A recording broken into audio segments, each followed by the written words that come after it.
Guess what, y'all? It is time for Davinci Resolve 20 over 40 in 30. Today is day 5, and I got a couple more things I need to show you that are just absolutely off the hook and will save you bacon. Now, I got some feedback from the crew, and they said they needed a little bit more explanation on something, so I will cover that, but I'm going to hit you guys with one of the sickest time savers ever. Now, before we get started, I got to give you a little backstory. I am recording in Ecamm. Bam. So here's what Ecamm looks like. I have this camera that we see here is my master camera. This is my main camera. We're talking to a Sony ZV-E10 looking down at Elgato teleprompter.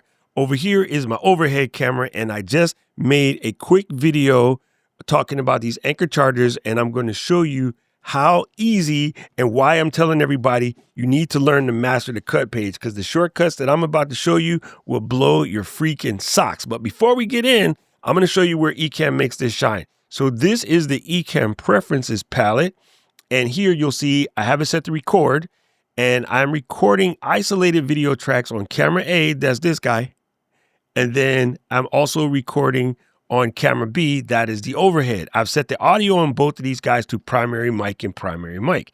If we were doing Zoom podcasts or something of that nature, I'd have Zoom interview guests coming in and I'd be selecting the guest audio. So that's an important bit of setup for the way that we did this. Once I am done with that, what Ecamm produces for me is a little wee folder that has my camera A, which is me, my camera B, and I have audio on both of these clips because of the way I have it set up, but I do have an individual audio clip if I needed to do anything.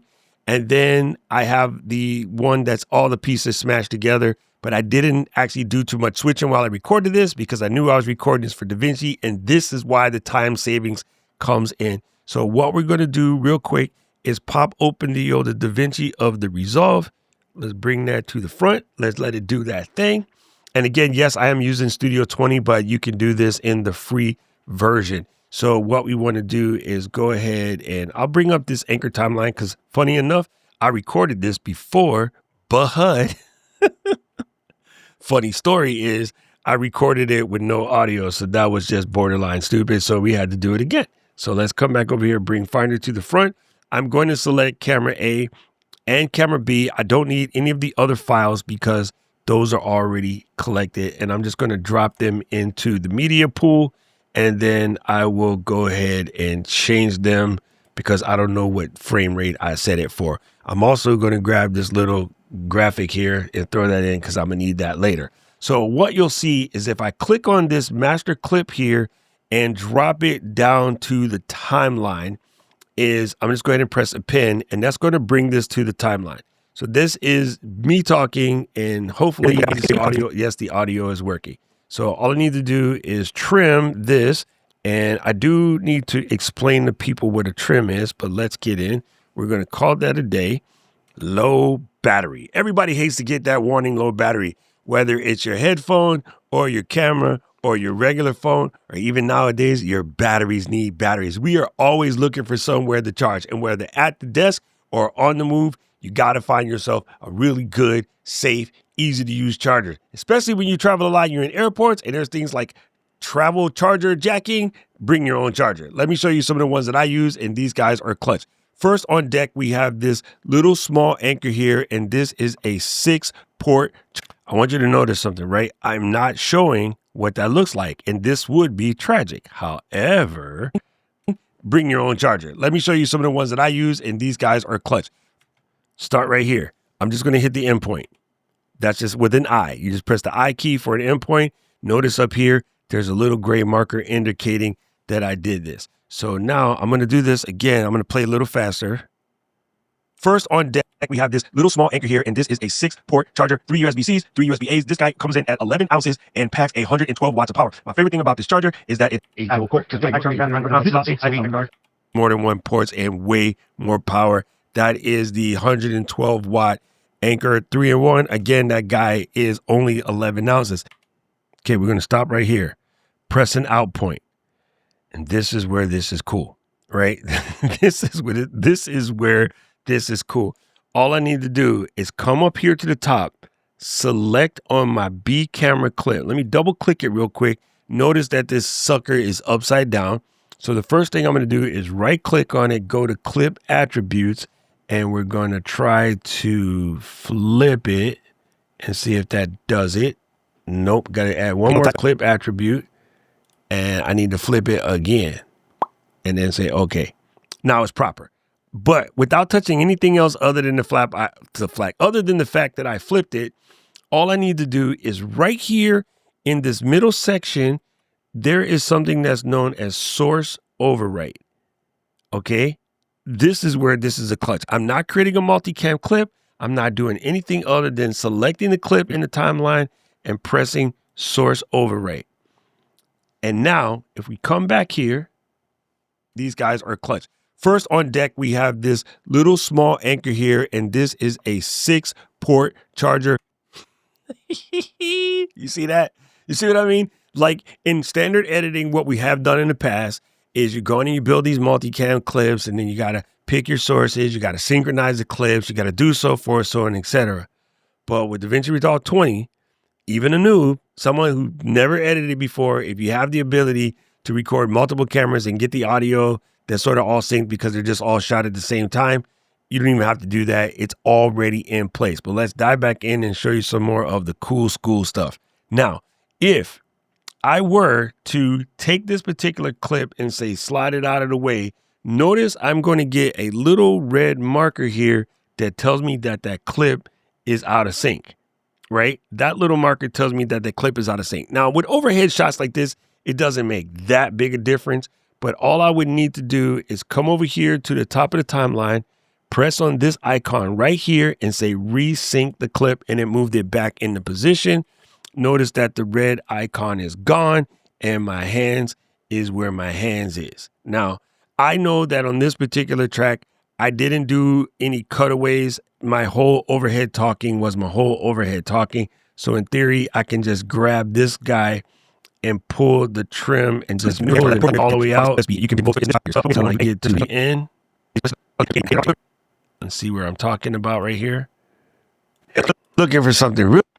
There we go. Let's see, my lookup is about right here. My lookup is right there. So I could just take on the end of this and then hit the little dissolve button, which is right here in the middle. See that?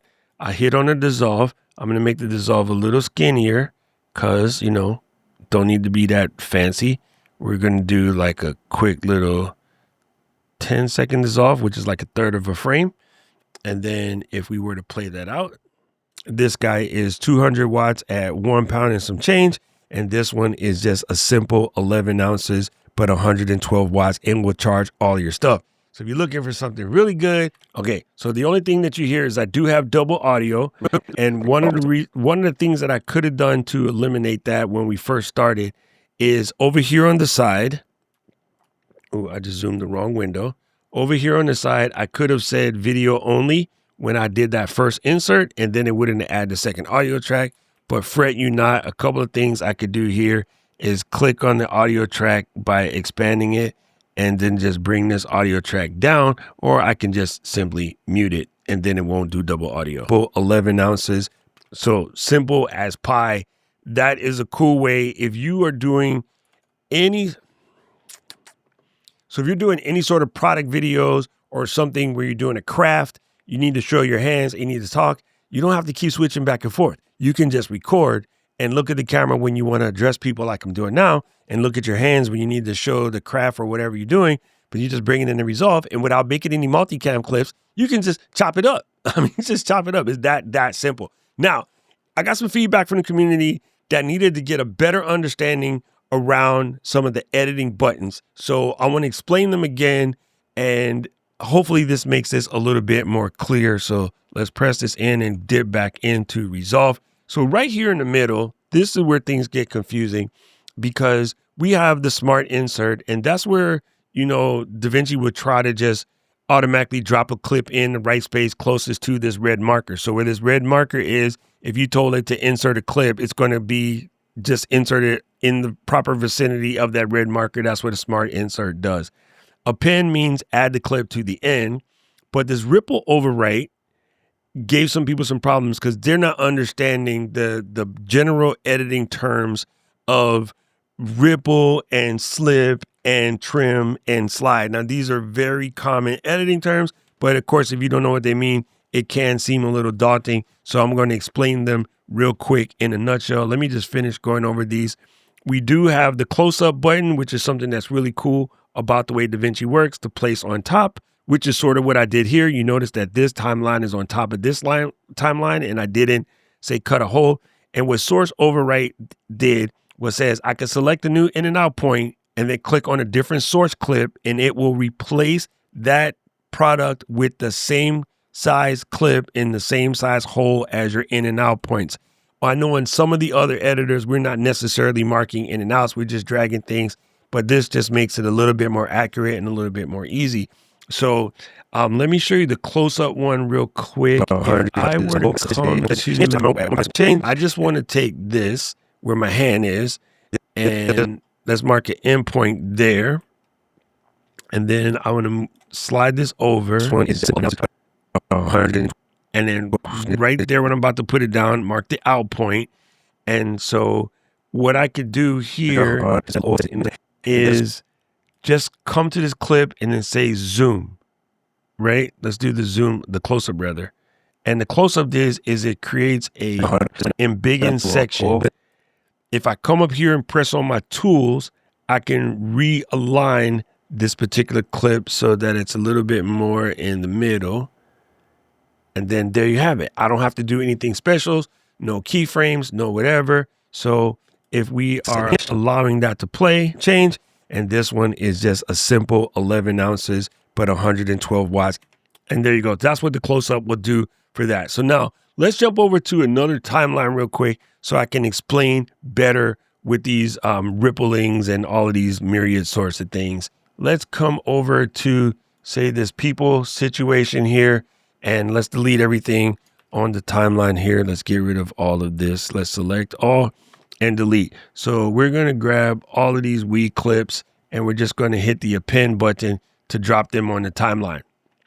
So when you hear us talking about trim, I want you to think of legit just taking the razor and trimming the clip. As a matter of fact, the icon down here on the bottom is legit a razor blade. So all it's doing is trimming a clip, like actually trimming it, right? When I go to trim this side, right, if I grab this and I pull it, notice that it's pulling the timeline with me. If I were to go to a different area of this party, say up here, right, and I wanted to grab this basketball shot and make it a little bit smaller, when I go here, it takes the clips to the right and it automatically pulls them over.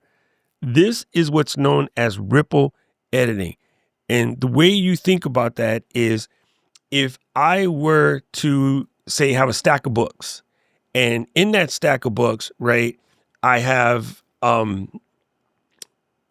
let's say, Beowulf, and then Chaucer, and then Dungeons and Dragons. If I pull the Chaucer out of the middle, Dungeons and Dragons and everything to the side of it would automatically pull over and close the hole. That is what a ripple edit does. I pull this out, it pulls this over automatically. That's what rippling does. So when you hear people talk about ripple edit, which is what we mostly do in most modern editors, is we just pick this thing up and we shorten it, and everything to the left or right comes with it, depending on what side I'm rippling. So if I ripple this side, it brings everything to the left with it. If I ripple on this side, it's going to bring everything to the right with it, right? So it's going to adjust accordingly. So that's what rippling is in a nutshell. So what rippling basically states is, if I were to grab this clip here and pull it this way, it's going to pull everything to the right with it. If I was to grab it and pull it this way, it's going to pull everything to the left with it. It's going to shrink the timeline without creating any gaps. Now, if I was in a position where I needed there to be a gap, right? So say right here, all I have to do is inside of the interface over here, there's a little icon. It's a little hard to see, so let's embiggen it. It says ripple on and it's slightly lit. If I turn this off, then now it's dark and now the ripple is off. So that way means ripple on, that way means ripple off. Also in timeline options, you can just throw the checkbox so you can see that ripple is on. You also see sort of trim the audio. That's another cool one that will come to you when you're trying to ripple and you want to make sure that it lands in a place where there's audio. So now If I drag this guy and close it, there you go, it's going to move it. But if I turn it off temporarily, if I drag this guy, it's going to create a hole. So now there's a hole in the footage where maybe I want to insert something else and place that in that position. Or maybe I just want to delete it. This eliminates you from having to make 2 steps. So that's what a ripple is. Now, where this gets cool is if you notice the icon in the middle here, there is a little arrow left and right. So if I drag this guy, this allows me to slip this footage back and forth. And so what that does in the viewer is if I put the cursor here and I wanted to slip this to a different space and time, like now the endpoint is a mid-body shot and the endpoint is feet.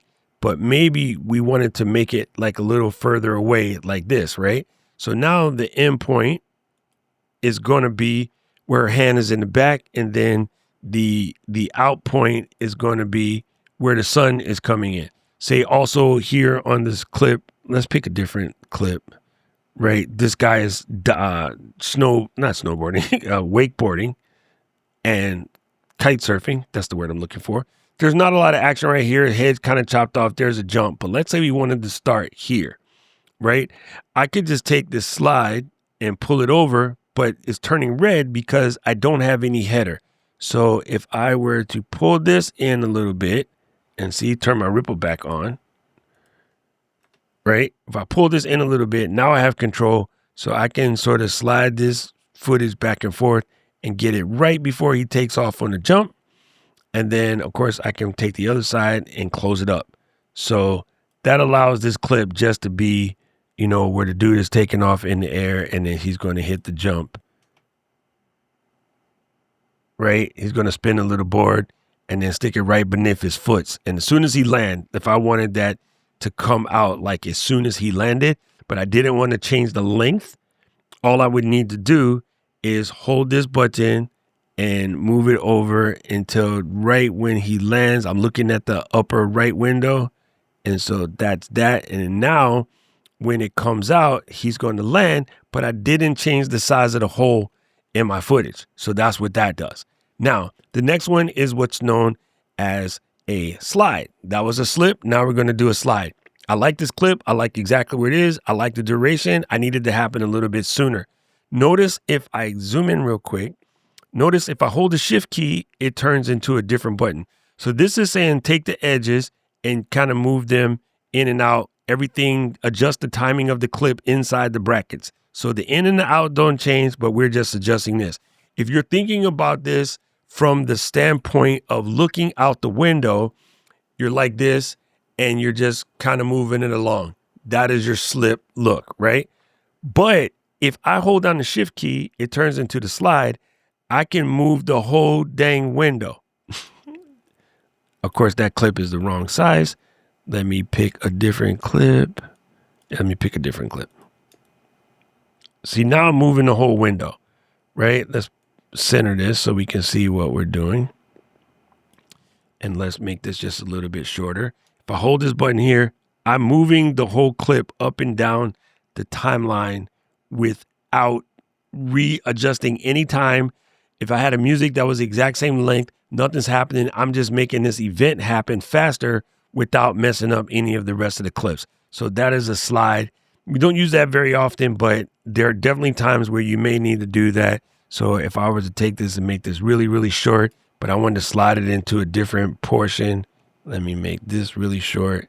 I could just click on this and slide this guy up and down the timeline. So that's what your slip and slides are for. Slip, if it doesn't move, that means you have your whole clip in there. You have nothing trimmed out. So you'd have to trim something out first, and then you can slip it back and forth. But then if you hold down the shift key and you want to slide it, it's literally going to move the whole window along with it. So that, my friends, is the difference between trim, ripple, slip, and slide. Trim is cutting it. Ripple is cutting it and having it automatically close over. Slide means you have Dungeons and Dragons on the wrong side. You have Chaucer on the wrong side of the Dungeons and Dragons book. And without pulling it out, you could just move it back into position between Beowulf and Dungeons and Dragons. And Beowulf is a poem. Never mind. Never mind my English lit, but you understand what we're saying here. So that is the primary difference, and we don't want to make it too confusing. I guess the important thing to know is if it does what you want it to do, it's working. So you don't have to memorize this. This is going to come to you automatically.